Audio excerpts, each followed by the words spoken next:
Decision दिया जाता है, अवार्ड दिया जाता है। इसी प्रोसेस को हम लोग आर्बिट्रेशन के नाम से जानते हैं।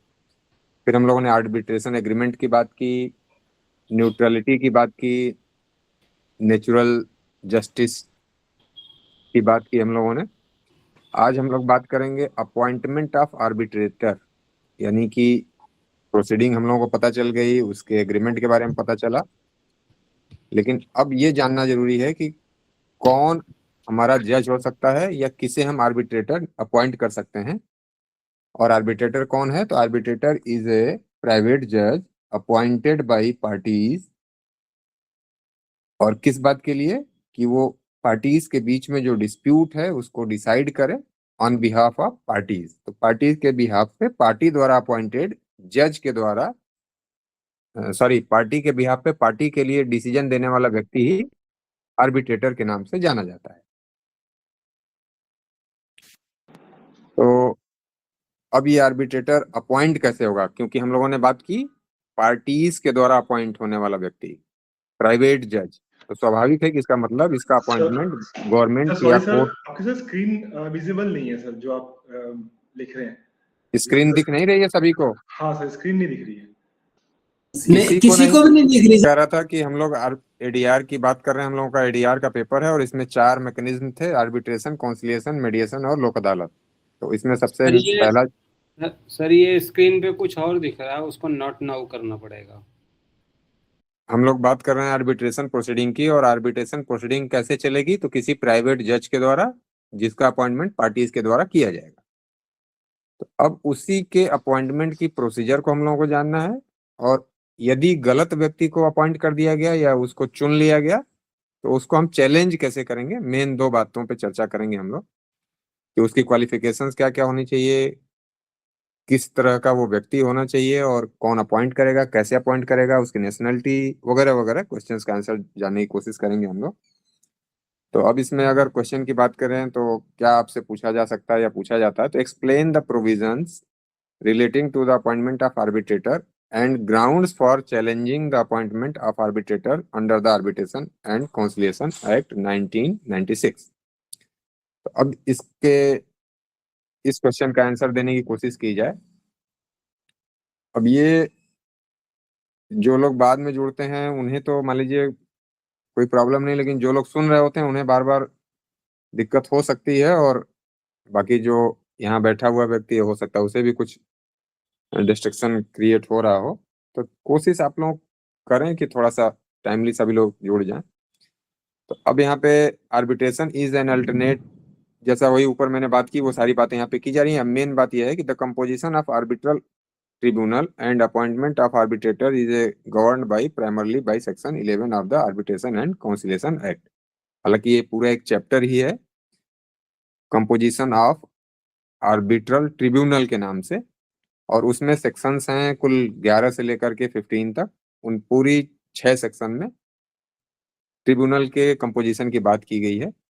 The objective of the this provision is to ensure the arbitration proceeding commence even if the parties fail to agree on the appointment of arbitrators. यानी बेसिकली पार्टीज के द्वारा अपॉइंट होना है, जैसा मैंने पहले ही कहा, लेकिन यदि वो फेल कर जाते हैं तो भी उनके बीच आर्बिट्रेशन होगा और अपॉइंटमेंट तब कोर्ट के थ्रू होगा। ये पूरा मैकेनिज्म है। It balances party autonomy with limited judicial intervention. यानी यहाँ भी जुडिशियल इंटरवेंशन हो सकता है, लेकिन बहुत ही लिमिटेड वे में होगा। और यही सब कुछ जानने की कोशिश करेंगे हम लोग। अब अगर हम लोग स्टेटूटरी फ्रेमवर्क की बात करें या लीगल प्रोविजंस की बात करें जो इनकॉर्पोरेट किए गए इस एक्ट में उनके अपॉइंटमेंट से रिलेटेड, तो the provision relating to appointment of arbitrator are mainly contained in chapter 3। Chapter 3 में ये सारी बातें की गई हैं, और इसी चैप्टर 3 की सेक्शन 10 to 15 ये सब बातें की गई हैं कुल, जैसा मैंने कहा कि अभी 6 धाराओं में, यानी 10 to 15 और मेनली 11 to 15 है। और 10 में उनकी संख्या की बात की गई है कि कितने आर्बिट्रेटर होंगे। तो section 10 number of arbitrator, section 11 appointment of arbitrators, section 12 grounds for challenge, section 13 challenge procedure क्या होगा, और सेक्शन 14 और 15 में termination and substitution of arbitrator. अब सबसे पहली बात आती है सेक्शन 11 में उनके अपॉइंटमेंट के बारे में, या अगर उनके नंबर की बात कर लें हम लोग तो parties are free to determine the any odd number of arbitrator. If parties fail to determine, the arbitral tribunal shall consist of sole arbitrator. यानी पार्टीज डिसाइड करेंगी वो फ्री हैं, लेकिन यदि पार्टी फेल कर जाती हैं उनका नंबर डिसाइड करने में या डिटरमाइन करने में, तब जो आर्बिट्रेटर होगा वो सोल आर्बिट्रेटर होगा। यानी जो आपका आर्बिट्रल ट्रिब्यूनल गठित किया जाएगा वो सोल आर्बिट्रेटर से गठित होगा। यानी एक व्यक्ति, सिंगल एक व्यक्ति होगा, ये आर्बिट्रेटर होगा और आपके मैटर को डिसाइड करेगा। लेकिन आप चाहें, यानी पार्टीज चाहें, तो ऑड नंबर में, ऑड नंबर का मतलब कि ये कम से कम 3, 5, 7, 1, 1, यानी 1, 3, 5, 7 इस तरह से हो सकते हैं। और अगर पार्टी फेल करती हैं तब जो एक्ट है वो मानेगा कि एक आर्बिट्रेटर अपॉइंट किया जाना था, और तब कोर्ट के थ्रू, यानी हाई कोर्ट या सुप्रीम कोर्ट के थ्रू आर्बिट्रेटर का अपॉइंटमेंट किया जाएगा। पार्टी जाएगी, अप्लाई करेगी कोर्ट के पास, और कोर्ट के पास ये पावर है कि वो आर्बिट्रेटर को अपॉइंट करे। यही इतना इंटरवेंशन है कोर्ट का। बाकी इस मैटर में कोई इंटरवेंशन कोर्ट का जनरली नहीं है। अब अगर नेशनलिटी की बात की जाए कि किस व्यक्ति को, यानी वो कहाँ का नागरिक होगा, तो यहाँ नेशनलिटी पे भी कोई रिस्ट्रिक्शन नहीं है। A person of any nationality may be appointed as an arbitrator unless the parties agree otherwise. यानी पार्टीज ने कोई एग्रीमेंट किया होगा तो एग्रीमेंट प्रिवेल करेगा, एज पर एग्रीमेंट अपॉइंटमेंट होगा। अदरवाइज किसी भी देश के किसी भी व्यक्ति को आर्बिट्रेटर अपॉइंट किया जा सकेगा। यानी कि मैं और आप, हम लोग हैं, हम लोगों के बीच में कोई डिस्प्यूट होता है तो हम लोग जिस व्यक्ति को आर्बिट्रेटर अपॉइंट करना चाहें कर सकते हैं। किसी भी देश का वो व्यक्ति हो सकता है। इवन हम लोग और कोई फॉरेनर है उसके बीच में हम लोग का कोई टर्म्स कंडीशन है, कॉन्ट्रैक्ट है, तो फॉरेनर और हम लोग मिल करके भी किसी भी देश के, अब जैसे मान लीजिए हम लोग भारत से हैं, कोई व्यक्ति इंग्लैंड से हो, तो हम लोग अमेरिकन को अपॉइंट कर सकते हैं ताकि कोई फेवर या बायसनेस का चांस न रहे, इम्पार्शियलिटी बनी रहे। इसलिए ये सारी बातें की जा रही, यानी कोई नेशनलिटी का रिस्ट्रिक्शन नहीं होगा। Party autonomy section 11(2). The parties are free to agree on the procedure for appointing arbitrator. यानी किस तरीके से अपॉइंटमेंट होगा, अपॉइंटमेंट का तरीका डिसाइड करने के लिए भी पार्टी फ्री है। लेकिन यदि वो ऐसा नहीं कर पाती हैं तब this reflects the principle of party autonomy which is fundamental in arbitration law. यानी बिल्कुल उनकी फ्रीडम है। लेकिन अब अपॉइंटमेंट वो नहीं कर पाते हैं या प्रोसीजर डिसाइड नहीं कर पाते हैं, तो अब नीचे के सब सेक्शन में यही सारी बातें की गई हैं कि पार्टी फेल करती हैं तो अब कैसे उनका अपॉइंटमेंट होगा और उसका प्रोसीजर क्या होगा। तो appointment where agreement is silent, यानी जहां एग्रीमेंट, जो एग्रीमेंट है वो साइलेंट है, वो कुछ कहता ही नहीं है, तब कैसे अपॉइंटमेंट होगा। If the parties have not agree on a procedure the act provides a default rule. तो क्या डिफॉल्ट रूल है? For a tribunal of 3 arbitrator, यानी 3 व्यक्तियों का नंबर ऑफ आर्बिट्रेटर तो उन्होंने डिसाइड किया हुआ है लेकिन प्रोसीजर डिसाइड नहीं किया। तो इस केस में क्या होगा कि तब 3 लोगों के नंबर के बारे में उन्होंने चर्चा की लेकिन प्रोसीजर नहीं बताया, तो फिर डिसीजन कैसे होगा या अपॉइंटमेंट कैसे होगा? Each party appoints 1 arbitrator. यानी मान लीजिए पार्टी है ए और बी, तो ए एक आर्बिट्रेटर को अपॉइंट करेगा और बी दूसरे आर्बिट्रेटर को अपॉइंट करेगा, और ये दोनों मिल करके एक तीसरे आर्बिट्रेटर को अपॉइंट करेंगे, और इसी को हम लोग प्रिसाइडिंग आर्बिट्रेटर या अंपायर आर्बिट्रेटर के नाम से जानते हैं। तो यही बात यहाँ पे की जा रही है। Each party appoints 1 arbitrator, the 2 arbitrators appoint the 3rd arbitrator, presiding arbitrator और अंपायर।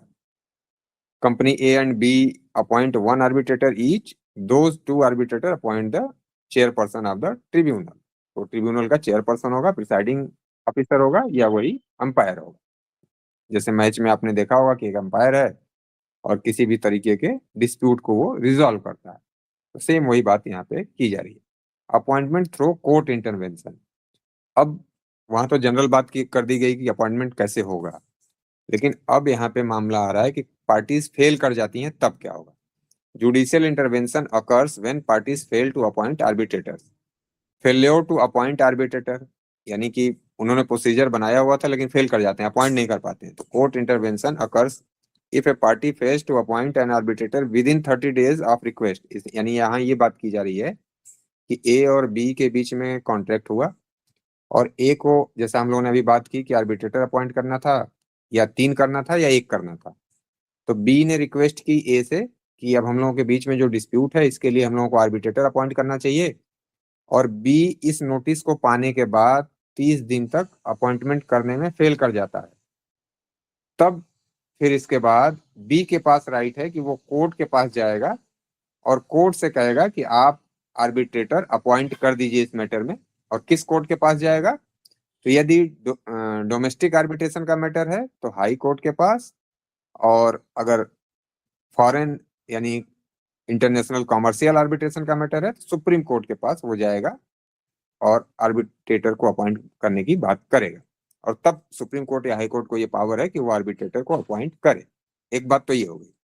अब दूसरी बात इसी में आती है कि जब 3 लोगों का अपॉइंटमेंट होना था तो 3 लोगों के मैटर में क्या होगा कि अब मान लीजिए कि ए ने और बी ने एक एक आर्बिट्रेटर अपॉइंट कर दिया, और यहाँ पे आर्बिट्रेटर को अपॉइंट कर दिया गया, यानी कि मान लीजिए हम लोग मान लेते हैं कि ये हैं C1 और C2, ये 2 आर्बिट्रेटर हैं।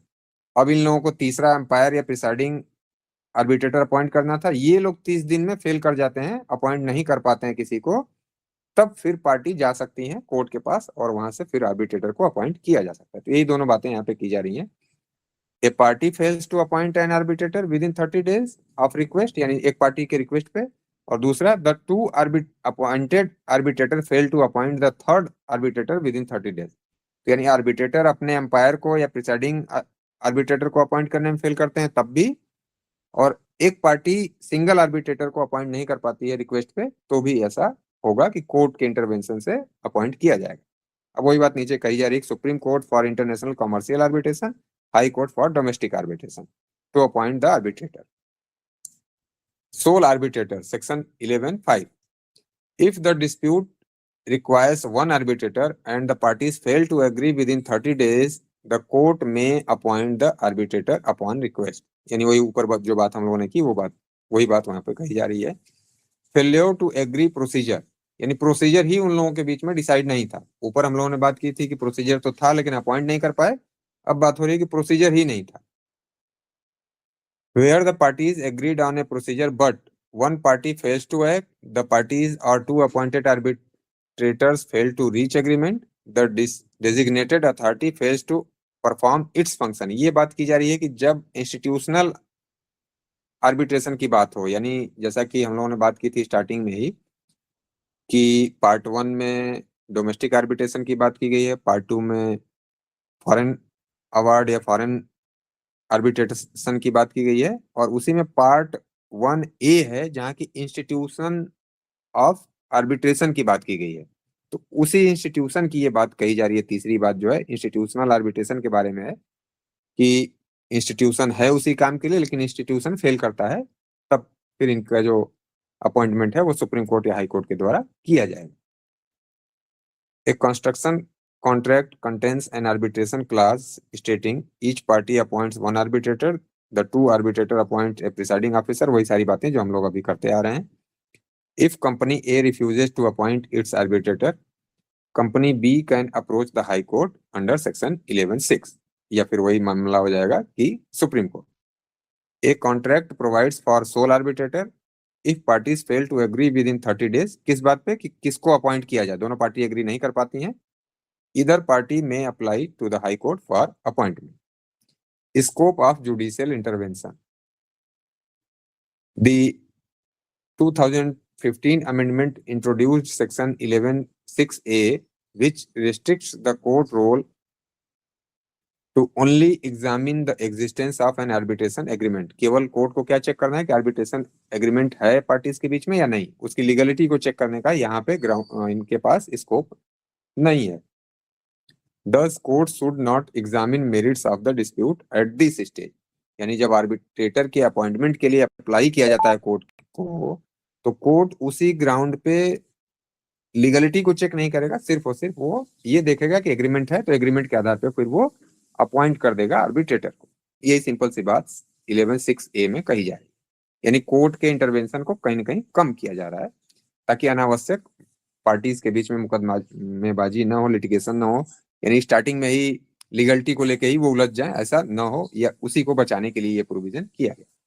अब फिर एक कोर्ट इंटरवेंशन को घटाने के लिए प्रोविजन क्या किया जा रहा है, no appeal lies against decision under the subsection 4, 5, 6, यानी कोर्ट ने, यहाँ कहने का मतलब ये 4, 5, 6 में क्या कहा गया था, appointment of arbitrator through court. तो यही बात की जा रही है कि कोर्ट ने अपॉइंट कर दिया तो कोर्ट के इस डिसीजन की कोई अपील नहीं होगी, और इस मैटर को, जो कुछ भी मैटर होगा उसे आर्बिट्रेटर अब डिसाइड करेगा, अब उसके लिए कोई अपील कोर्ट में नहीं जानी है। अब ये जो लेटेस्ट पेटेंट की बात की गई है, इसका मतलब ये है कि हाई कोर्ट के किसी सिंगल जज के द्वारा यदि कोई डिसीजन दिया जाता है तो उसे उसकी अपील को, यानी सिंगल जज यानी एक जज ने कोई डिसीजन दिया तो उसकी अपील होती है हाई कोर्ट के ही डबल बेंच या ट्रिपल बेंच के पास। तो इस संदर्भ में ये बात कही जा रही है कि इस तरह की भी कोई अपील वहां पे नहीं होनी है। हालांकि इसका रिलेवेंस हम लोगों के लिए यहाँ पे कुछ नहीं है, बस आपको मतलब ये समझना है यहाँ पे, यदि अपॉइंटमेंट से रिलेटेड कोई डिसीजन आता है हाई कोर्ट का, सुप्रीम कोर्ट का, तो उसकी फिर कोई अपील नहीं होनी है। सिंपल हम लोगों को केवल यहाँ पे इतना ही समझना। अपॉइंटमेंट थ्रू आर्बिट्रल इंस्टीट्यूशन, यानी जैसा कि मैंने कहा कि पार्ट 1A जोड़ा गया है और वो 2019 में जोड़ा गया था, और ये इसी बात के लिए है, सिर्फ और सिर्फ इंस्टीट्यूशनल आर्बिट्रेशन के लिए। The arbitration and conciliation amendment act 2019 introduced institutional arbitration. Supreme Court and High Court can designate arbitral institutions to appoint arbitrator। यानी सुप्रीम कोर्ट और हाई कोर्ट को पावर दिया गया कि वो डिजिग्नेट कर सकते हैं इंस्टीट्यूशंस को, ताकि वो आर्बिट्रेटर्स के अपॉइंटमेंट वगैरह को गवर्न करें। If no institution exist, the high court may maintain a panel of arbitrators. यानी ये बात कही जा रही है कि मान लीजिए अभी तक यदि कोई इंस्टीट्यूशन एग्जिस्ट नहीं कर पाता, यानी उसको कॉन्स्टिट्यूट नहीं किया गया, डेजिग्नेट नहीं किया गया, तो उस समय तक हाई कोर्ट जो है एक पैनल रखेगा अपने पास, और उसी पैनल में से आर्बिट्रेटर्स का अपॉइंटमेंट किया जाएगा। अब ये क्यों किया गया, तो रिड्यूस कोर्ट बर्डन, कोर्ट का बर्डन घटाने के लिए, इनकरेज प्रोफेशनल आर्बिट्रेशन इंस्टीट्यूशंस, ताकि प्रोफेशनल लोग आए, एक्सपीरियंस होल्डर लोग आए, और उसका एक मैकेनिज्म हो, तौर तरीके से चीजें संचालित की जा सके, इसलिए इंस्टीट्यूशन की बात की गई। अब इस पे लिमिटेशन क्या है, तो applications under section 11 should be disposed of as expeditiously as possible, preferably within 60 days from service of notice। यानी जब नोटिस दी गई दूसरी पार्टी को, यानी ए पार्टी ने कोर्ट में अप्लाई किया, फिर नोटिस जाएगी बी के पास, तो ये नोटिस के बाद 60 डेज के भीतर अपॉइंटमेंट कर दिया जाना, कोर्ट के द्वारा अपॉइंटमेंट कर देना चाहिए। यही बात यहाँ पे सिंपल बात की जा रही है कि कितने दिनों के भीतर अपॉइंटमेंट हो जाए कोर्ट के द्वारा। पार्टीज के द्वारा 30 डेज की बात की गई थी, अब कोर्ट को 60 डेज का टाइम दिया जा रहा है इसी काम के लिए। अब क्वालिफिकेशन एंड इंडिपेंडेंस की बात की जाए तो सेक्शन 11(8) में इनके इंडिपेंडेंस और क्वालिफिकेशन की बात की जा रही है, लेकिन 12 में भी इस तरह की बातें आई हैं, तो दोनों सेक्शंस को हम लोग को मिला के देखना होगा। While appointing arbitrators, court must consider, क्या क्या कंसीडर करेगा court, qualifications required by the agreement, यानी पार्टीज ने आपस में डिसाइड किया था जो एग्रीमेंट में कि हमारा आर्बिट्रेटर कैसा होगा। तो जैसा कि आप नारा लगाते हैं चुनाव में कि हमारा प्रत्याशी कैसा होगा, फला जैसा होगा, तो वही बात यहाँ पे की जा रही है कि आप आर्बिट्रेटर कैसा होगा, तो उसी एग्रीमेंट के अनुसार चेक करेगा कोर्ट कि किस तरह के व्यक्ति को अपॉइंट किया जाए। यानी सिविल मैटर है, यानी कंस्ट्रक्शन का मैटर है तो सिविल इंजीनियर होना चाहिए, कोई केमिकल का मैटर है तो केमिकल इंजीनियर होना चाहिए, या कोई एडमिनिस्ट्रेशन का मैटर है तो कोई एडमिनिस्ट्रेटर होना चाहिए। तो इस सेंस में ये बात कही जा रही है। कोई लॉ का मैटर इन्वॉल्व हो तो स्वाभाविक है कि तब लॉयर या जज होना चाहिए। इसके बाद दूसरा जो मैटर है वहां पे, sir independence sir and impartiality of the arbitrator, sir यानी ये कि सर ये अभी तक जो आपने पढ़ाया है थोड़ा सर स्पीड में चला गया, तो ये 2 मिनट में कंपाइल कर देंगे ताकि हम आगे वाला कनेक्ट कर पाए। आगे अब कुछ है ही नहीं, अब खत्म हो गया। अभी ये जब पूरा केस लॉ वगैरह बस बचा हुआ है, ये मैं बता देता हूँ, तब इसके बाद पूछ लीजिएगा और जहाँ कोई दिक्कत आई हो। Okay sir.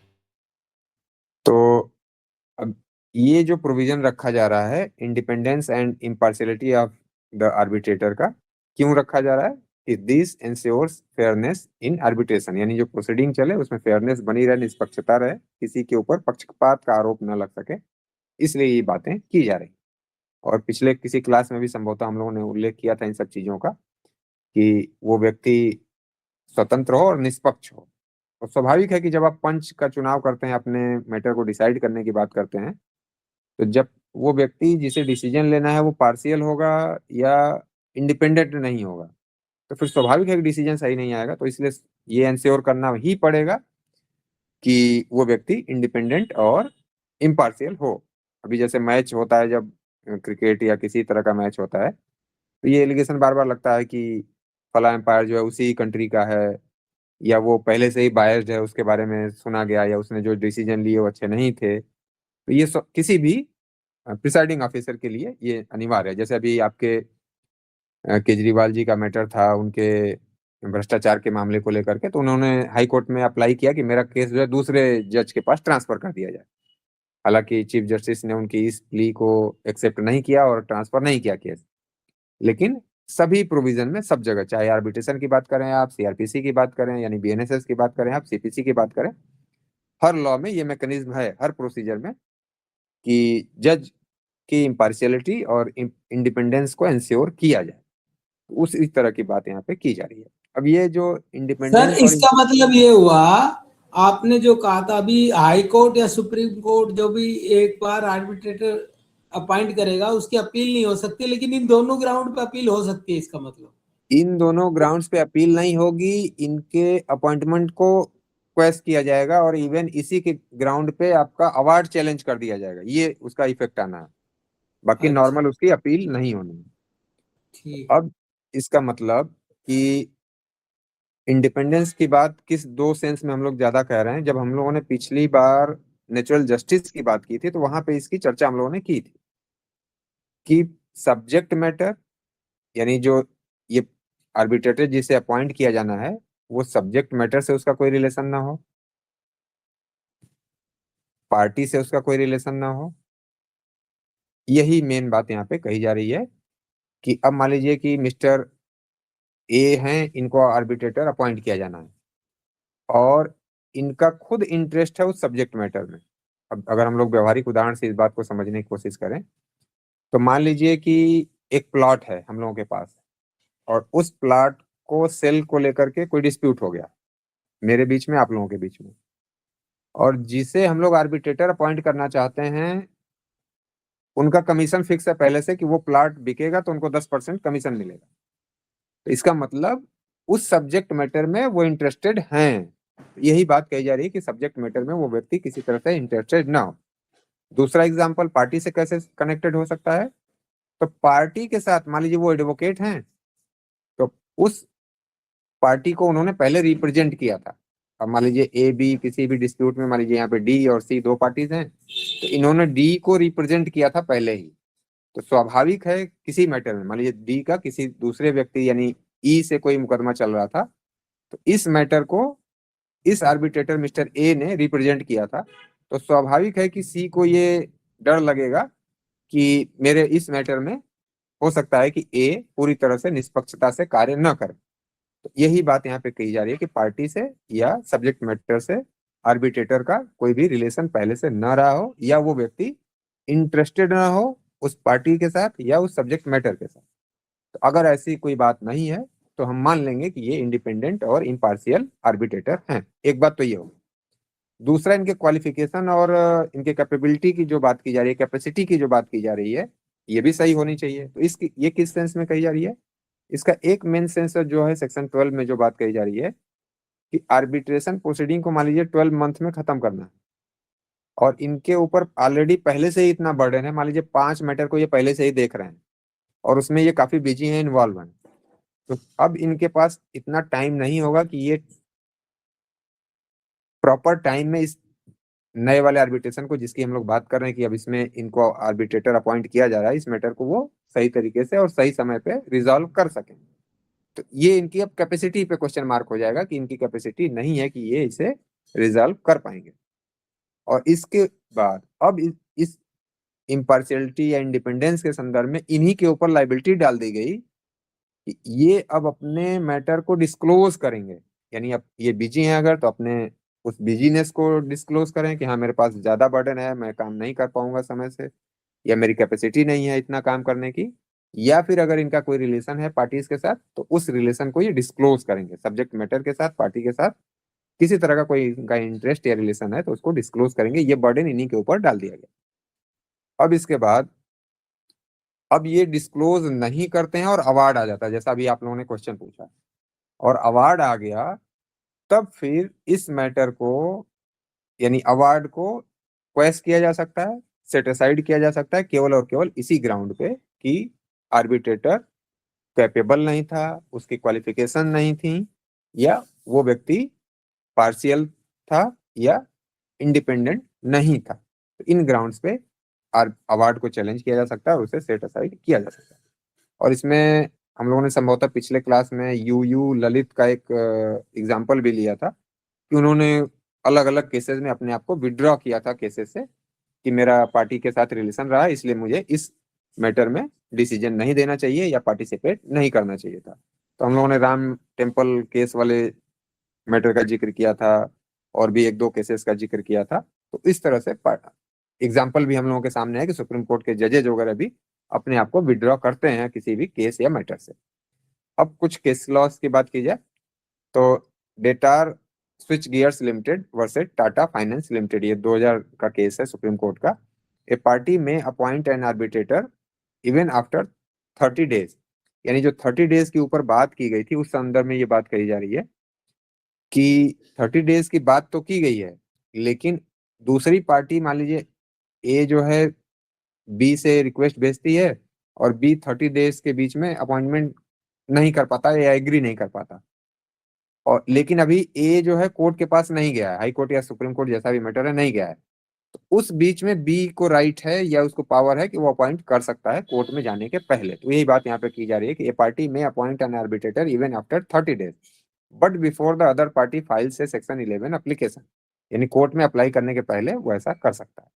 Right to appoint arbitrator continues until the court is approved, यानी कोर्ट में जाने के पहले तक ऐसा कर सकता है।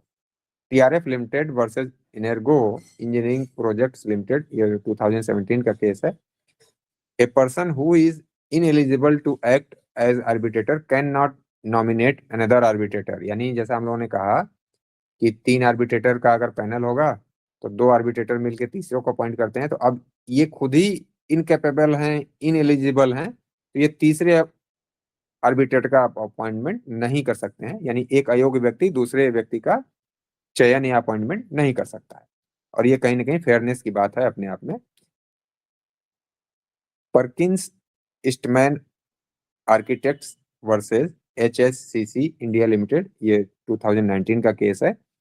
The court held that unilateral appointment of arbitrators by one party is invalid, यानी एक तरफा अगर अपॉइंटमेंट हो जाता है तो वो इनवैलिड हो जाएगा। लेकिन यदि पार्टी ने पहले ही एग्रीमेंट में ये बात कर रखी होगी कि हाँ मान लीजिए ए और बी 2 लोग हैं, तो ए ने पहले ही से कहा है कि बी आप फला को आर्बिट्रेटर अपॉइंट कर लीजिएगा, या आप जिसे उचित समझेंगे उसे आर्बिट्रेटर अपॉइंट कर लीजिएगा, या ये जो 5 व्यक्ति हैं इनमें से आप किसी को अपॉइंट कर लीजिएगा, तो पार्टी ने एग्री किया होगा तो ऐसा हो सकता है, ये तब इलीगल नहीं होगा।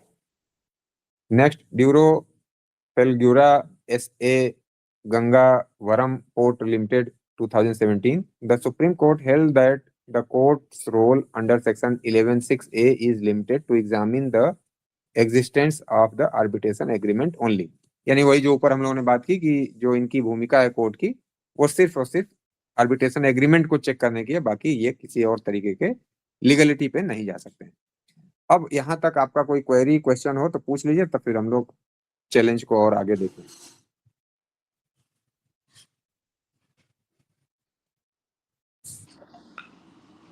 सर नए वाले बेयर एक्ट में जो सेक्शन है वो उसके साथ मैच नहीं कर रहा सेक्शन। कहाँ पे किस तरह की दिक्कत आई है? सर जो आपने जो पढ़ाया था नहीं, सेक्शन 7 तो मैंने टच ही नहीं किया, तो सेक्शन 7 कहाँ से आ गया? हाँ सेक्शन 7 तो मैंने टच ही नहीं किया ना। अभी 7 नहीं आया था। कहाँ 7 का उल्लेख हुआ? ना सेक्शन 7 का हुआ, ना ही सब सेक्शन 7 का हुआ, दोनों का उल्लेख नहीं।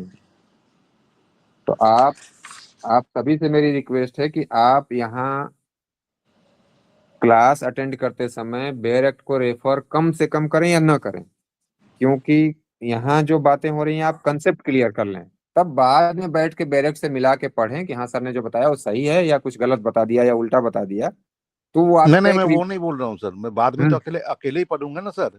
हाँ बिल्कुल बिल्कुल। तो फिर मैं वो देख रहा हूँ जो आप जो बोल रहे हैं, तो मैं बाद में मैं किताब से ही पढ़ सकता हूँ, आपसे हाँ नहीं बिल्कुल मिलेंगे ना बिल्कुल। सर। हाँ हाँ। तो इसीलिए मैं बोल रहा हूँ, इसमें सबसेक्शन का बात नहीं कर रहा हूँ। 7 है आर्बिट्रेशन एग्रीमेंट का है, हाँ चैप्टर 2 का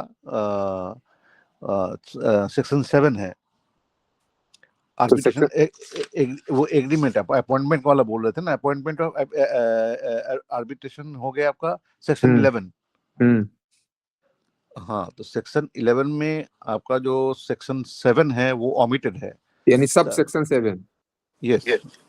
हाँ तो सब सेक्शन 7 की हम लोगों ने कोई बात ही नहीं की यहाँ पे, हम लोगों ने 6A तक की बात की, बाकी कोई बात नहीं की। ओके यानी 1 2 3 4 5 6 और 6A तक की हम लोगों ने अभी तक बात की है। ठीक। हाँ अब इसके बाद चैलेंज करने की बात की जाए कि चैलेंज उसको कैसे किया जाएगा। तो grounds for challenge his appointment, यानी जो आर्बिट्रेटर अपॉइंट हुआ है उसको कैसे चैलेंज किया जा सकता है, ग्राउंड क्या होगा उसका।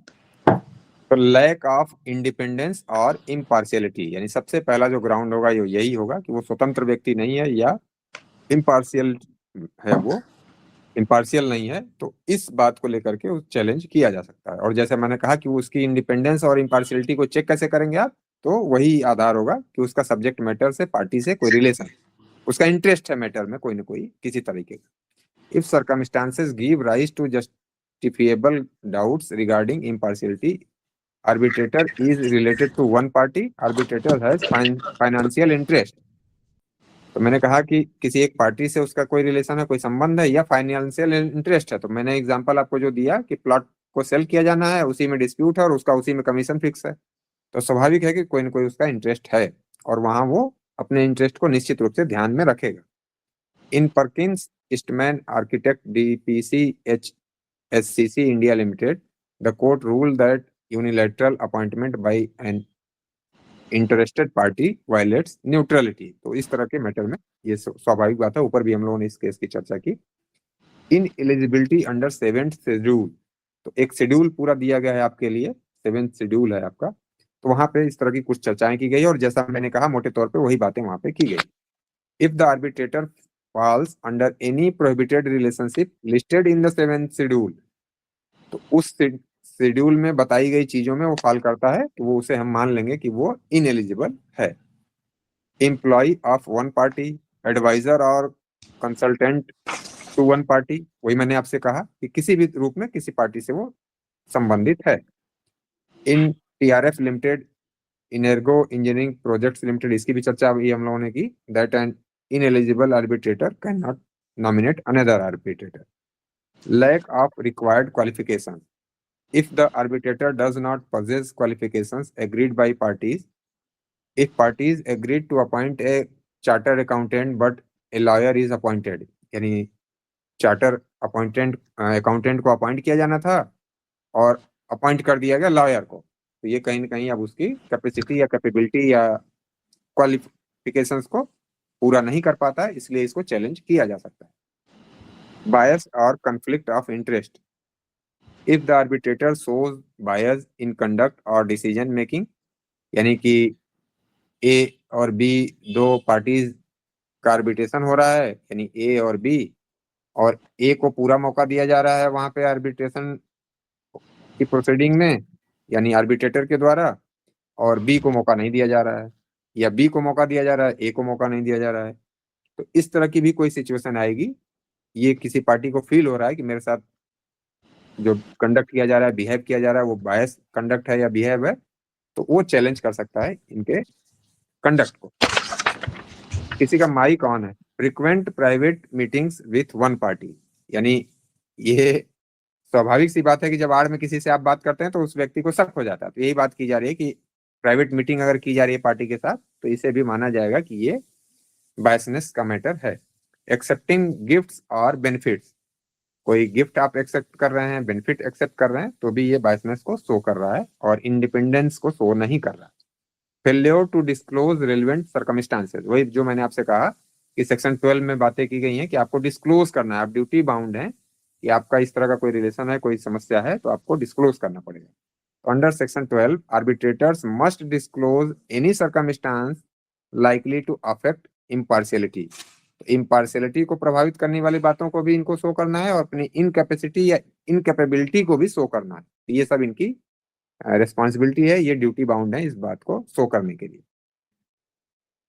इन HRD Corporation versus GAIL India Limited, the Supreme Court clarified disclosure obligations and grounds for challenge। यानी सुप्रीम कोर्ट ने इस मैटर में वही डिस्क्लोजर ऑब्लिगेशंस की बात की कि इनके ऊपर ये ऑब्लिगेशन है कि ये डिस्क्लोज करें, और ग्राउंड को फिर क्लेरिफाई किया सुप्रीम कोर्ट ने कि किन किन ग्राउंड पे, और मैंने हम लोगों ने चर्चा ही की अभी कैसे कैसे किन किन ग्राउंड पे इनको चैलेंज किया जाएगा। अब प्रोसीजर क्या होगा चैलेंज करने का, यानी तरीका क्या होगा। तो the challenge procedure is laid down in section 13। Party sends written statement to challenge, यानी वो लिखित में अपना स्टेटमेंट भेजेगी कि भाई मैं चैलेंज करना चाहता हूँ या मुझे विश्वास नहीं है इस ट्रिब्यूनल पे, इसलिए इसे फिर से रिकंसीडर किया जाए। Challenge must be made with in 15 days of becoming aware, यानी जो जानकारी उस व्यक्ति को हो रही है उस जानकारी के बाद 15 दिनों के भीतर चैलेंज किया जाना चाहिए। Arbitral tribunal decides the challenge, और इसका डिसीजन कौन करेगा चैलेंज किए जाने का, तो आर्बिट्रल ट्रिब्यूनल ही डिसाइड करेगा कि इसमें कोई प्रॉब्लम है या नहीं है। इफ रिजेक्टेड द पार्टी में challenge the award under section 34, यानी कि आर्बिट्रल ट्रिब्यूनल ने चैलेंज को एक्सेप्ट नहीं किया, इसका मतलब प्रोसीडिंग चलेगी और अवार्ड आएगा। तो जब अवार्ड आ जाएगा तो फिर पार्टी के पास राइट अराइज हो जाएगा कि इसी बात को लेकर के वो अवार्ड को चैलेंज करे सेक्शन 34। कंक्लूजन की बात की जाए तो the law provides safeguards to maintain neutrality, independence and fairness in arbitration. Grounds such as bias, ineligibility, lack of qualifications and conduct of interest allows parties to challenge arbitrators and maintain confidence in the arbitration process। यानी ये सारी व्यवस्था इसी वजह से की जा रही है कि पंच जो है, पंच परमेश्वर मानते हैं आप, तो पंच को परमेश्वर की तरह बिहेव भी करना चाहिए, यानी उसका कोई अपना सगा ना हो। ये पूरी कोशिश की जा रही है कि ऐसा कुछ ना हो कि किसी के पक्ष का कोई व्यक्ति हो और उसके पक्ष में डिसीजन दे, जिसको हम बायसनेस के नाम से जानते हैं। इसी को इंश्योर करने की कोशिश की जा रही है इस पूरे चैप्टर 3 में कि जिस व्यक्ति का अपॉइंटमेंट हो रहा है वो व्यक्ति इंडिपेंडेंट और इम्पार्शियल हो और उसका सब्जेक्ट मैटर पार्टीज से कोई रिलेशन ना हो और उसका उस सब्जेक्ट मैटर या पार्टीज के साथ कोई इंटरेस्ट ना हो। अब यहाँ तक कि किसी बात में कोई प्रॉब्लम, कोई कंफ्यूजन, कोई डाउट हो तो पूछिए। सर ये जो आर्बिट्रेटर अपॉइंट होते हैं तो इनकी अपनी फीस भी होती होगी ना जो पार्टी देती होगी? निश्चित रूप से फीस, बिना फीस के आप और हम कोई काम करने के लिए तैयार होगा?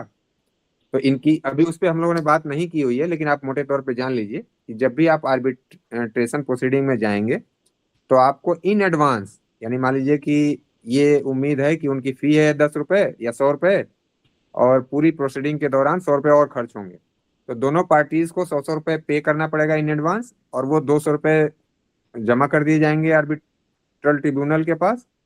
अब वो ट्रिब्यूनल जब समाप्त होगा यानी अवार्ड आ जाएगा तो ट्रिब्यूनल अपने कॉस्ट को कैलकुलेट करेगा और उस 100 रुपए में से मान लीजिए 200 रुपए में से अगर 50 रुपए बचते हैं, 10 रुपए बचते हैं तो आप लोगों को पार्टीज को लौटा दिए जाएंगे, अगर एक्स्ट्रा खर्च हुए हैं तो आपसे और ले लिया जाएगा। ये पूरा उसका मैकेनिज्म है।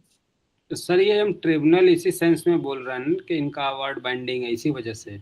हाँ, इसी वजह से ट्रिब्यूनल बोल रहे हैं ना हम। बिल्कुल एक वजह ये है और दूसरा ये कि ये डिसीजन दे रहे हैं ना, ये केवल आपके बीच में, पार्टीज के बीच में कॉन्सिलेशन नहीं करा रहे हैं, ये डिसीजन दे रहे हैं।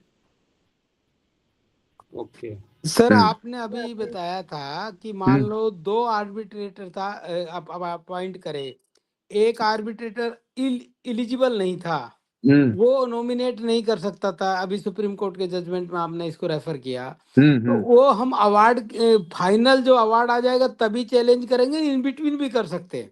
इन बिटवीन तो आप कर ही रहे हैं चैलेंज उसको उसी आर्बिट्रल ट्रिब्यूनल के सामने। तो ट्रिब्यूनल ने मान लिया वो बात, तो वो बात खत्म हो गई, फिर से एक नया आर्बिट्रेटर आप अपॉइंट कर लेंगे, प्रोसीडिंग चलने लगेगी। और हो सकता है कि जब आपने अप्लाई किया, इसका तरीका ये है कि मान लीजिए ये 2 आर्बिट्रेटर हैं, या Yes. एक आर्बिट्रेटर, मैं कह रहा हूँ कि ये एक सिंगल आर्बिट्रेटर है, तो ये आर्बिट्रेटर प्रोसीडिंग को रन करा रहे हैं, स्टार्ट कर रहे हैं, तभी पार्टी ए ने इनके इम्पार्शियलिटी को चैलेंज कर दिया। तो जब इन्हीं के सामने चैलेंज किया गया कि मिस्टर ए, मान लीजिए ये आर्बिट्रेटर है मिस्टर बी, तो ए ने चैलेंज किया कि mister B you are not impartial या not independent, so I am not believe to you. तो अब ये जो है बात को मान लेते हैं कि भाई जब आपको मेरे ऊपर विश्वास नहीं है तो अब मैं आगे प्रोसीडिंग को रोक देता हूं और आप नए आर्बिट्रेटर को अपॉइंट कर लीजिए, तो बात खत्म हो गई। सर, लेकिन ये नहीं मानते, इनके चैलेंज को नहीं मानते हैं और प्रोसीडिंग को जारी रखते हैं और अवार्ड आ जाता है। तब फिर बात की गई है कि तब आप आर्बिट्रल अवार्ड को चैलेंज करेंगे इसी ग्राउंड पे। सर सर अभी ठीक। आपने जब पीछे बताया है कि हाँ। दो आर्बिट्रेटर मिलके तीसरा अपॉइंट करते हैं, हाँ, तो हाँ। पहले आपने बिगनिंग में ये भी बताया है हम्म। जो ऑड नंबर में ही हमारे आर्बिट्रेटर हो सकते हैं, तो हाँ, क्या हाँ। 3 अगर अपॉइंट करता है तो तीनों को 2 पार्टी मिलके कर सकती है या 2 आर्बिट्रेटर ही तीसरे को अपॉइंट करेंगे? वही रूल है, यानी कि ए और बी ने एक एक आर्बिट्रेटर को अपॉइंट किया, यानी कि मान लीजिए C1 C2, अब ये दोनों लोग मिलके अंपायर को अपॉइंट करेंगे, यही रूल है। C3 को अपॉइंट करेंगे, ये दोनों पार्टीज नहीं, तीनों को करेंगे। हाँ, लेकिन ये जनरल रूल है जब पार्टीज एग्री नहीं कर पाती हैं तब। लेकिन अगर पार्टी खुद किसी एग्रीमेंट पे पहुंच जाती हैं कि हम ही लोग मिलके तीनों को अपॉइंट करेंगे, तब एग्रीमेंट के लिए वो फ्री है। अच्छा, जब दोनों में डिस्प्यूट होगा तो ये दोनों तीसरा करेंगे अपॉइंट? नहीं, यहाँ मैटर आपको समझना है कि अगर पार्टीज ने कोई एग्रीमेंट किया होगा तो एग्रीमेंट प्रिवेल करेगा हमेशा, पूरे आर्बिट्रेशन एक्ट में आप यही देखेंगे। ओके। लेकिन यदि वो कोई एग्रीमेंट नहीं कर पाते हैं या एग्रीमेंट पे को फॉलो नहीं कर पाते हैं, तब जनरल रूल ये होगा एज पर आर्बिट्रेशन एक्ट या सेक्शन 11 की 2 आर्बिट्रेटर को अपॉइंट करेंगी पार्टीज और उसके बाद तीसरे को आर्बिट्रेटर मिलके अपॉइंट करेंगे। अच्छा, और जैसे कोर्ट में अगर एप्लीकेशन देते हैं तो हमारी एग्रीमेंट में ये लिखा होना चाहिए कि हम आर्बिट्रेशन में जाएंगे तभी कोर्ट की भी एप्लीकेशन दे पाएंगे हम लोग? बिल्कुल बिल्कुल बिल्कुल। अदरवाइज डायरेक्टली नहीं दे सकते ना कि आज एग्रीमेंट बनाया कल दे दिया कोर्ट ही अपॉइंट करे, ऐसा नहीं कर सकते ना? नहीं, पार्टी एग्रीमेंट कर लेंगी तब तो सब कुछ हो सकता है। जब आप कहेंगे कि नहीं जा सकते तब आपको कहना पड़ेगा कि उनके बीच एग्रीमेंट नहीं है, तब नहीं जा पाएंगे वो। ओके, मतलब एक तरीके से एग्रीमेंट के डिस्प्यूट को भी हम चैलेंज कर रहे हैं ना कोर्ट में एक तरीके से? सॉरी, एक तरीके से जो हमारा एग्रीमेंट है इसके बियॉन्ड अगर हम खुद में ही आपस में नहीं ठीक कर पा रहे मामला तो भी हम कोर्ट जा रहे हैं ना एक तरीके हाँ से? बिल्कुल बिल्कुल। तो इसमें 2 तरीके हो गए। एक तरीका तो ये हो गया कि दोनों पार्टीज मिलके जा रही हैं, यानी एग्रीमेंट करके कि हम लोग अपने मैटर को यानी कि आर्बिट्रेशन के थ्रू डिसॉल्व कराना चाहते हैं, सॉल्व कराना चाहते हैं। तो दोनों पार्टीज मिलके जा रहे हैं कि हम लोग अपॉइंट करेंगे तो हो सकता है कि सही ना हो पाए, तो हम लोग कोर्ट के पास चले गए या इंस्टीट्यूशन के पास चले गए। और या तो एक पार्टी फेल कर रही है तो दूसरी पार्टी भी अपने अकेले जा सकती है।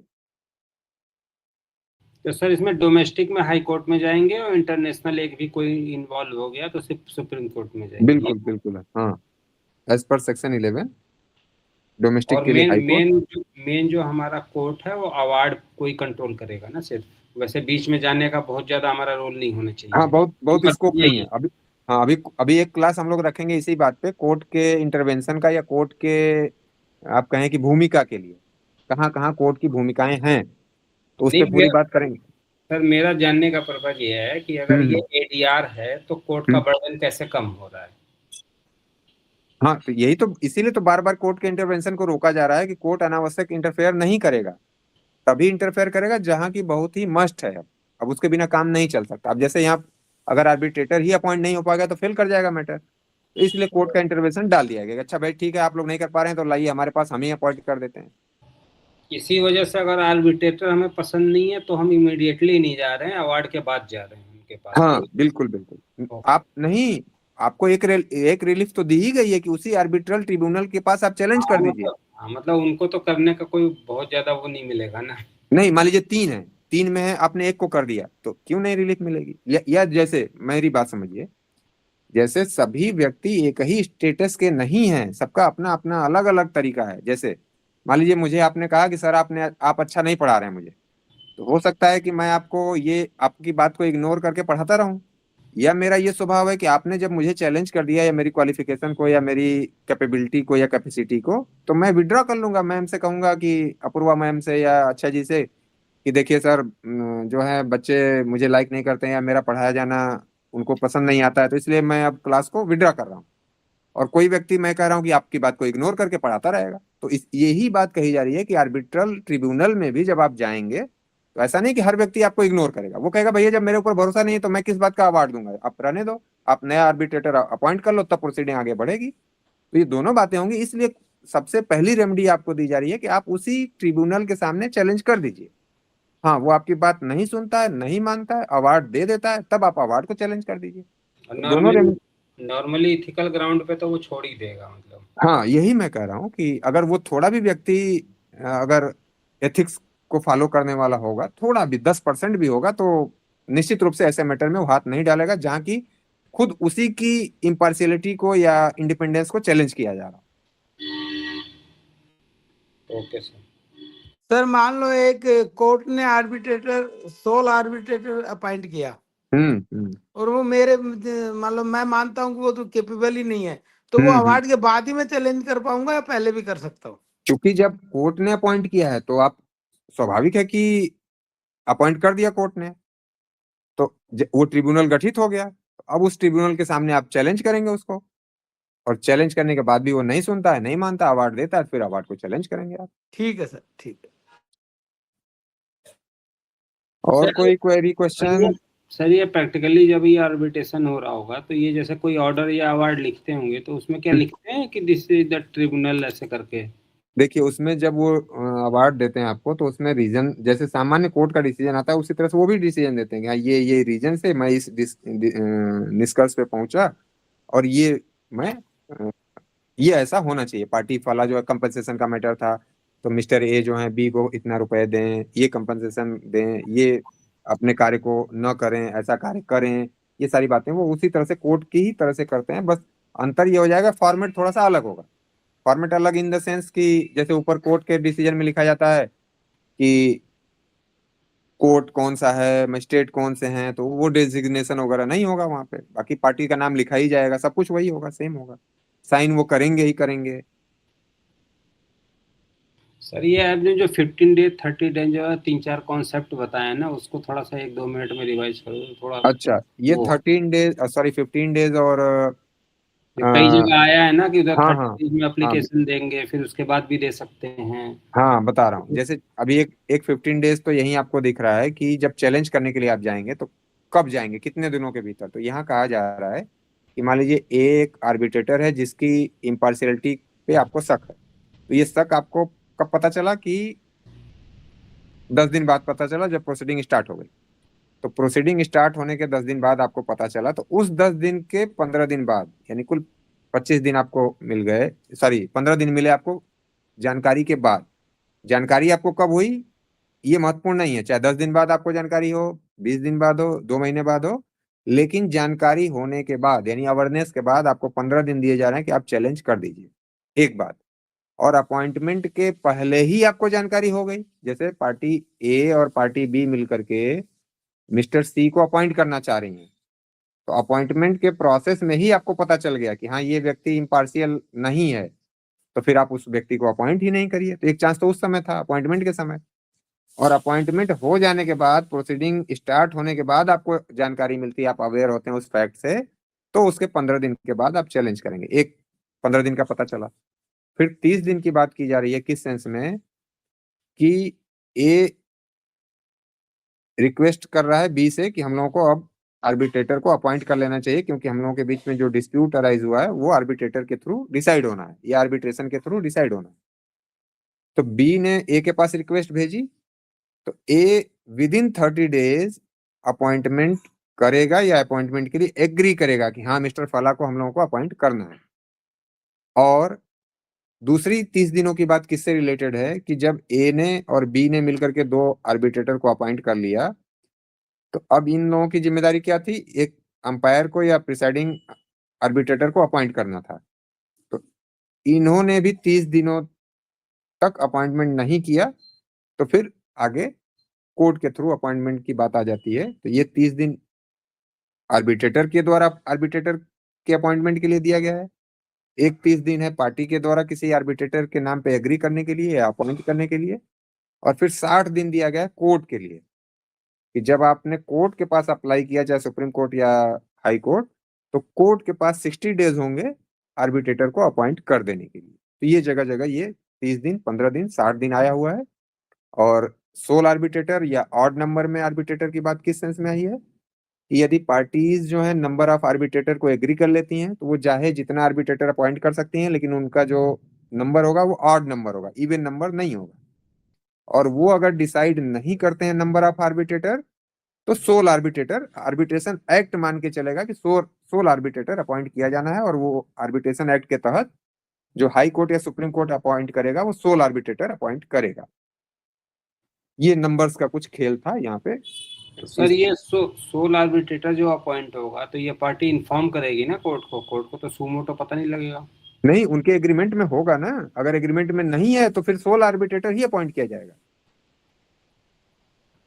क्योंकि कोर्ट के पास जब भी आप जाएंगे तो सबसे पहले रिप्रेजेंट करेंगे आप अपना एग्रीमेंट कि योर ऑनर, ये हम दो पार्टीज के बीच में कॉन्ट्रैक्ट था, उस कॉन्ट्रैक्ट में ये आर्बिट्रेशन क्लास था, या उस कॉन्ट्रैक्ट के रिगार्डिंग हम लोगों ने ये आर्बिट्रेशन एग्रीमेंट किया हुआ है, यह है एग्रीमेंट, और इस एग्रीमेंट के अंतर्गत हम लोग फेल कर रहे हैं आर्बिट्रेटर को अपॉइंट करने में, या दोनों आर्बिट्रेटर मिलकर के तीसरे आर्बिट्रेटर को अपॉइंट करने में फेल कर रहे हैं, इसलिए मिलॉर्ड आप आर्बिट्रेटर अपॉइंट कर दीजिए। तो स्वाभाविक है पहले सबसे पहले आपको एग्रीमेंट ही पेश करना पड़ेगा, या रिप्रेजेंट करना पड़ेगा, या प्रोड्यूस करना पड़ेगा। और एग्रीमेंट में डिस्क्लोज करना पड़ेगा कि हमारा आर्बिट्रेटर सोल होगा या 3 होगा 5 हाँ, होगा। अगर आपने एग्री किया हुआ है तो अच्छी बात है, तो उसी अनुसार कोर्ट अपॉइंट करेगा। आपने एग्री नहीं किया हुआ है नंबर ऑफ आर्बिट्रेटर के लिए या प्रोसेस ऑफ आर्बिट्रेटर के लिए, तो कोर्ट फिर फ्री है अपने हिसाब से वो सोल आर्बिट्रेटर अपॉइंट कर देगा। क्योंकि आर्बिट्रेशन का मतलब उसमें मतलब वो होना चाहिए बस एग्रीमेंट में, बाकी उसके बाद कोर्ट 2-3 भी कर सकता है, सोल भी कर सकता है। सोल नहीं, अगर आपके एग्रीमेंट में कुछ नहीं है, नंबर ऑफ आर्बिट्रेटर का उल्लेख नहीं किया गया होगा, तो एज पर एक्ट, यानी जो आपका आर्बिट्रेशन एक्ट है, ये मान लेगा कि सोल आर्बिट्रेटर अपॉइंट किया जाना है। यही मेन बात है। नहीं सर, अभी एक वो हो गया सर इसमें। आपने बताया था डिफॉल्ट में तो 3 होते हैं। ये कंफ्यूजन आपका मैं फिर समझा रहा हूँ अब मैटर क्या है वो। हाँ, जैसे जब ये आपने 3 की बात की थी, लेकिन प्रोसेस क्या है ये नहीं कहा था, तब वो बात आई है। लेकिन जनरली आर्बिट्रेशन एक्ट मानेगा कि सोल आर्बिट्रेटर अपॉइंट होना है। अब देखिए कैसे, जैसे मान लीजिए आपने 3 लिख दिया था कि आर्बिट्रेटर 3 होंगे ऑड नंबर में, लेकिन आपने उनके प्रोसेस की बात नहीं की, तो आर्बिट्रेशन एक्ट कह रहा है कि तब पार्टी मिलकर के अपॉइंट करेगी 2 आर्बिट्रेटर की, और फिर वो मिलकर के अंपायर का अपॉइंटमेंट करेंगे। ये बात कही जा रही है। लेकिन अगर साइलेंट है, नंबर ऑफ आर्बिट्रेटर के मैटर पे एग्रीमेंट साइलेंट होगा, तो सोल आर्बिट्रेटर माना जाएगा। तो इसमें कोई बट नहीं है सर। फिर डिफॉल्ट वाला कॉन्सेप्ट कहाँ से आया? डिफॉल्ट कंसेप्ट ये है सोल आर्बिट्रेटर का, डिफॉल्ट कंसेप्ट यही है। लेकिन यदि आपने 3 को माना होगा तब ये वाला रूल अप्लाई होगा, ये बात कही जा रही है। सर इसमें वो एग्रीमेंट में आर्बिट्रेशन क्लॉज डाला जाता है। बिल्कुल बिल्कुल, उसी के तहत आर्बिट्रेटर को फिक्स किया जाता है। मुझे ये जानना है, जो आर्बिट्रेटर को हम लोग अपॉइंट करते हैं थ्रू एग्रीमेंट में जो क्लॉज में डालते हैं कि अगर कोई डिस्प्यूट हुआ तो हम आर्बिट्रेटर अपॉइंट करेंगे। और कभी कभी हम लोग लिख भी देते हैं कि ये लॉ फर्म रहेगा, ये वो रहेगा, जो दोनों आदमी जिस पे विश्वास करते हैं। इन दैट केस जब वो ऑर्डर पास करता है, दैट इज इक्विवेलेंट टू जो कोर्ट का जो ऑर्डर होता है, वो मान्यता रहती है उसकी। हाँ बिल्कुल ठीक। यानी जब उसको इन्फोर्स करने की बात आएगी तो बिल्कुल स्पष्ट रूप से एक्ट आपका कह रहा है कि as it is decree of court, तो जैसे सिविल कोर्ट की डिग्री एग्जीक्यूट की जाती है, उसी तरह से अवार्ड को भी डिक्री की तरह ही एग्जीक्यूट किया जाएगा, उसमें कोई डाउट ही नहीं है। नहीं सर, डिग्री से भी ज्यादा पावरफुल होगा, अपील भी नहीं है। हाँ बिल्कुल कह सकते हैं आपकी, हाँ अपील नहीं होगी, लेकिन अब ये वर्ड यूज नहीं कर सकते हम लोग। सर अगर नंबर ऑफ आर्बिट्रेटर हमारे एग्रीमेंट में नहीं लिखा है तो हम कोर्ट के पास जाएं या खुद से करें, तो फिर सोल ही कर सकते हैं ना हम। बिल्कुल हाँ, तब वो एग्रीमेंट के तहत सोल इसमें करेंगे। जो एक्ट आपका है, एक्ट मान के चलेगा कि ये सोल आर्बिट्रेटर की बात है। अगर नंबर हमने डिस्क्लोज नहीं किया तो हमें एक्चुअली सोल ही करना पड़ेगा, ऐसा बिल्कुल, नहीं? हाँ हाँ और कोर्ट में गए तो कोर्ट तो एक्टिव बोल रहा है उसको तो सोल्व करने के लिए। नहीं नहीं हाँ। नहीं मिश्रा जी, ये सोल तो वैसे ही यदि आपने नंबर नहीं किया फिर भी आप 2 पार्टी डिसाइड कर ले, 5 होंगे तो 5 भी कर सकते हैं। तो वही पार्टी की तो बात ही अलग हो गई, पार्टी तो फ्री है, जो चाहे वो कर लें। लेकिन पार्टी अगर इस तरह की कोई बात नहीं करती है तो सोल मान के चलेगा, जो लॉ है वो सोल मान के चले। जब सोल आएगा, ठीक बात। हाँ, और पार्टी एग्री है तो पार्टी तो चाहे 20 कर लें 50 कर लें, किससे क्या लेना देना, फी उनको देनी है, सारे मैटर को नहीं डील सर, उनको करना 50 है। नहीं कर सकते, 51 करने पड़ेंगे। पे करना है पार्टीज को, वो 11 15 17 जितने लोगों को लाके बैठा ले। सर अब कितनी क्लास रह गई इसकी आइडिया की? अरे मैं आप लोगों की जान थोड़ी छोड़ने वाला हूँ, जब तक एग्जाम नहीं होगा तब तक हम लोग साथ साथ बने रहेंगे। या तो अभी हम लोग मान के चलेंगे कि हम लोगों के पास कम से कम 5-6 क्लासेस हैं। जैसे ऑफलाइन में तो मैं मान लीजिए कि महीने में 1-2 क्लास नहीं लेता हूँ, हर महीने में मेरा ये फिक्स रहता है। Yes sir. ठीक है सर, ठीक है, good night. Good night sir, good night. Okay,